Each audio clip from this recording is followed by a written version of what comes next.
ఈ వీడియోలో ఐబొమ్మ యొక్క dark secrets, earning tricks, underground empire మొత్తం రివీల్ చేస్తాం. ఎండ్ వరకు చూడండి, చాలా ఇంట్రెస్టింగ్ గా ఉంటుంది. ఐబొమ్మ అనేది 2020లో అఫీషియల్ గా ఎంట్రీ ఇచ్చింది. స్టార్ట్ అయిన వెంటనే తెలుగు వాళ్ళకి స్పెషల్ గా మూవీస్ అందిస్తుంది. అందరూ అటెన్షన్ ఇచ్చారు. Clean interface, fast download, HD quality అన్ని ఫ్రీగా అందించడం వల్ల ఐబొమ్మకి చాలా ఫాస్ట్ గా క్రేజ్ పెరిగిపోయింది. అందుకే ఐబొమ్మ తెలుగు ఆడియన్స్ కి ఫేవరెట్ సైట్ గా అయింది. ఐబొమ్మ వెబ్సైట్ చూస్తే చాలా సింపుల్ గా, క్లీన్ గా ఉంటుంది. కానీ అది పని చేయడంలో మాత్రం చాలా స్మార్ట్ టెక్నిక్స్ యూస్ చేస్తుంది. డొమైన్ పేరుని ఫ్రీక్వెంట్ గా మారుస్తారు. ఒకటి బ్లాక్ అయిన వెంటనే ఇంకొక సైట్ లో రెడీగా ఉంచుతారు. హోస్టింగ్ సర్వర్స్ కూడా మోస్ట్లీ ఫారిన్ కంట్రీస్ లోనే ఉంటాయి. అందుకే లోకల్ అథారిటీస్ కి ట్రేస్ చేయడం చాలా కష్టం. ఇంకా క్లౌడ్ ఫేర్ లాగా టూల్స్ యూస్ చేసి వాళ్ళకి బ్యాక్ ఎండ్ లో ఎవరు రన్ చేస్తున్నారనే ఐడెంటిటీని కంప్లీట్ గా హైడ్ చేస్తారు. ఈ విధంగా స్మార్ట్ ప్లానింగ్ తో గవర్నమెంట్ బ్లాక్ చేసినా సరే ఐబొమ్మ మళ్ళీ వేరే డొమైన్ తో మళ్ళీ యాక్టివ్ అవుతుంది. Like nothing is happened. IBomma మనకి ఫ్రీగా మూవీస్ అప్లోడ్ చేస్తూ మనీ ఎలా ఎర్న్ చేస్తుందో తెలుసా? డబ్బు ఎక్కడి నుంచి వస్తుందని మీకు డౌట్ వచ్చి ఉంటుంది. కానీ నిజం చెప్పాలంటే ఈ సైట్ వాళ్ళకి కోట్లలో ఇన్కమ్ తెచ్చి పెడుతుంది. మామూలుగా betting, gambling, adult category ads పెట్టి హెవీగా క్యాష్ ఎర్న్ చేస్తుంది. తర్వాత ప్రతి క్లిక్ కి సిపిఎం రెవెన్యూ ఉంటుంది. అంటే మీరు యాడ్ మీద క్లిక్ చేస్తే వాళ్ళకి పైసా వస్తుంది. ఇంకా చాలా మందికి తెలియని మాట ఏంటంటే మన ఫోన్ లో డేటాని కలెక్ట్ చేసి సెల్ చేయడం. వర్స్ట్ పార్ట్ ఏంటంటే సైట్ ఓపెన్ చేసిన వెంటనే బ్యాక్గ్రౌండ్ లో క్రిప్టో మైనింగ్ రన్ అవుతుంది. అంటే మన ఫోన్ ప్రాసెసింగ్ పవర్ ని వాళ్ళకి యూజ్ చేసుకోవడం. సో మీరు సైట్ ఓపెన్ చేసి మూవీ చూస్తున్న టైంలో ఫోన్ లాగ్ అవుతుంది, హీట్ అవుతుంది, బ్యాటరీ ఫాస్ట్ గా డ్రైన్ అవుతుంది అనిపిస్తే దానికి రీజన్ ఐబొమ్మని. ఐబొమ్మలో మనం చూస్తున్న మూవీస్ అవి వాళ్ళది కాదు. ఒరిజినల్ గా క్రియేట్ చేయడం కాదు, వాళ్ళు పైరేటెడ్ సోర్సెస్ నుంచి కలెక్ట్ చేస్తారు. థియేటర్స్ లో సీక్రెట్ గా రికార్డ్ చేసిన సిఏఎం ప్రింట్స్, ఓటీటీ ప్లాట్ఫామ్స్ లో స్క్రీన్ రికార్డ్ చేసిన డిజిటల్ రిప్స్, ఇంటర్నల్ లీక్స్ అంటే మూవీ రిలీజ్ కి ముందే ప్రొడక్షన్ సైడ్ నుంచి లీక్ అయ్యే కేసెస్. అలాంటి పైరసీ గ్రూప్స్ తో కూడా కోఆర్డినేషన్ ఉంటుంది. కొన్నిసార్లు మూవీ థియేటర్స్ లో రిలీజ్ కంటే ముందే ఐబొమ్మలో పడిపోతుంది. అది చూస్తే క్లియర్ గా అర్థమవుతుంది ఇంటర్నల్ లీక్స్ చాలా స్ట్రాంగ్ గా ఉంటాయి అని.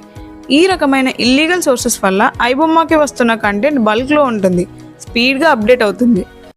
ఐబొమ్మ మనకి ఫ్రీగా మూవీస్ అప్లోడ్ చేస్తూ మనీ ఎలా ఎర్న్ చేస్తుందో తెలుసా? డబ్బు ఎక్కడి నుంచి వస్తుందని మీకు డౌట్ వచ్చి ఉంటుంది. కానీ నిజం చెప్పాలంటే ఈ సైట్ వాళ్ళకి కోట్లలో ఇన్కమ్ తెచ్చి పెడుతుంది. మామూలుగా betting, gambling, adult category ads పెట్టి హెవీగా క్యాష్ ఎర్న్ చేస్తుంది. తర్వాత ప్రతి క్లిక్ కి సిపిఎం రెవెన్యూ ఉంటుంది. అంటే మీరు యాడ్ మీద క్లిక్ చేస్తే వాళ్ళకి పైసా వస్తుంది. ఇంకా చాలా మందికి తెలియని మాట ఏంటంటే మన ఫోన్లో డేటాని కలెక్ట్ చేసి సెల్ చేయడం. వర్స్ట్ పార్ట్ ఏంటంటే సైట్ ఓపెన్ చేసిన వెంటనే బ్యాక్గ్రౌండ్లో క్రిప్టో మైనింగ్ రన్ అవుతుంది. అంటే మన ఫోన్ ప్రాసెసింగ్ పవర్ని వాళ్ళకి యూజ్ చేసుకోవడం. సో మీరు సైట్ ఓపెన్ చేసి మూవీ చూస్తున్న టైంలో ఫోన్ లాగ్ అవుతుంది, హీట్ అవుతుంది, బ్యాటరీ ఫాస్ట్గా డ్రైన్ అవుతుంది అనిపిస్తే దానికి రీజన్ ఐబొమ్మని. Vijay Deverakonda Kingdom movie release అయింది. ఫ్యాన్స్ ఫుల్ హైప్లో ఉన్నారు. కానీ షాకింగ్లీ రిలీజ్ అయిన 24 అవర్స్లోనే ఐబొమ్మలో ఫుల్ హెచ్డి ప్రింట్ అప్లోడ్ అయింది. అందుకే ఇండస్ట్రీ మొత్తం షాక్ అయింది. ఇక్కడ ట్విస్ట్ ఏంటంటే విజయ్ దేవరకొండ టీం సోషల్ మీడియాలో ఫేక్ ఐబొమ్మ లింక్స్ని పోస్ట్ చేశారు అని చెప్పి జెన్యూన్ ఐబొమ్మ నుంచి ఒక హెవీ మాస్ వార్నింగ్ వచ్చింది. ఆ వార్నింగ్లో ఎగ్జాక్ట్ ఏముంది అంటే మా టీం ముందే చెప్పింది మా మీద ఫోకస్ చేస్తే మేము మీ మీద ఫోకస్ చేయాల్సి వస్తుంది అని. కానీ మా మాట వినలేదు. మీరు ఏజెన్సీస్కి డబ్బులు ఇస్తున్నారు కానీ వాళ్ళు మమ్మల్ని తొక్కి మా పేరుతో వాళ్ళ వెబ్సైట్ రన్ చేస్తున్నారు.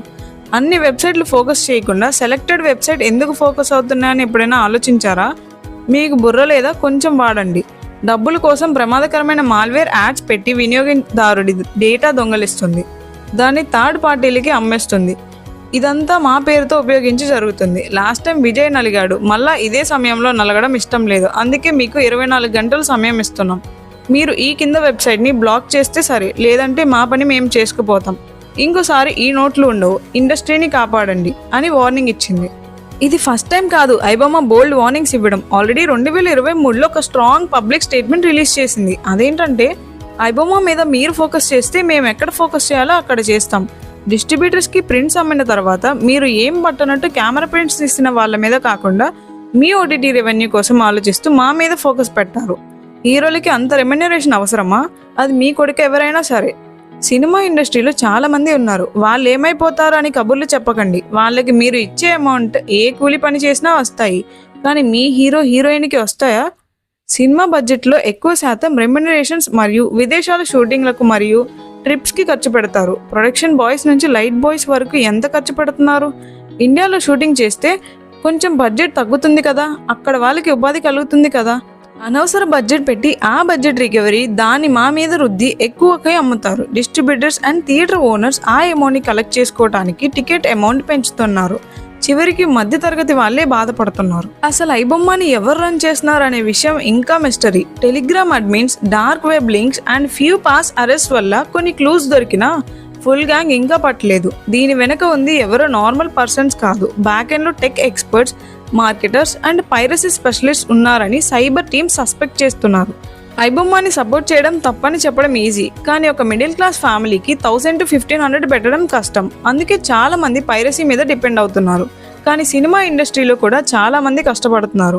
లైట్ మెన్ నుంచి టెక్నీషియన్స్ వరకు ఒక మూవీకి చాలా మంది 100% ఎఫర్ట్స్ పెడుతున్నారు. ఒక మంచి సినిమా వస్తే థియేటర్లో చూడాలి అనిపిస్తుంది, కానీ routine stories, over budget and above 100 crores hero remuneration and tickets cost చూస్తే ఆడియన్స్ వెనక్కి తగ్గుతున్నారు. పైరసీని అపోజ్ చేయాలి అంటే ఇండస్ట్రీలో కూడా చేంజెస్ రావాలి. టికెట్ రేట్స్ రీజనబుల్ చేయాలి, కంటెంట్ క్వాలిటీ ఇంప్రూవ్ చేయాలి, హీరో రెమ్యునరేషన్కి లిమిట్స్ వేయాలి, ఆడియన్స్కి క్వాలిటీ కంటెంట్ ఇచ్చినా అండ్ ఎఫోర్డబుల్ రేట్స్ ఉంటే ఎవరు పైరసీ చూడరు. ఈ వీడియో నచ్చితే లైక్ చేయండి, షేర్ చేయండి. ఇలాంటి జెన్యూన్ ఒపీనియన్స్ కోసం మా ఛానల్ని సబ్స్క్రైబ్ చేసుకోవడం మాత్రం మర్చిపోకండి.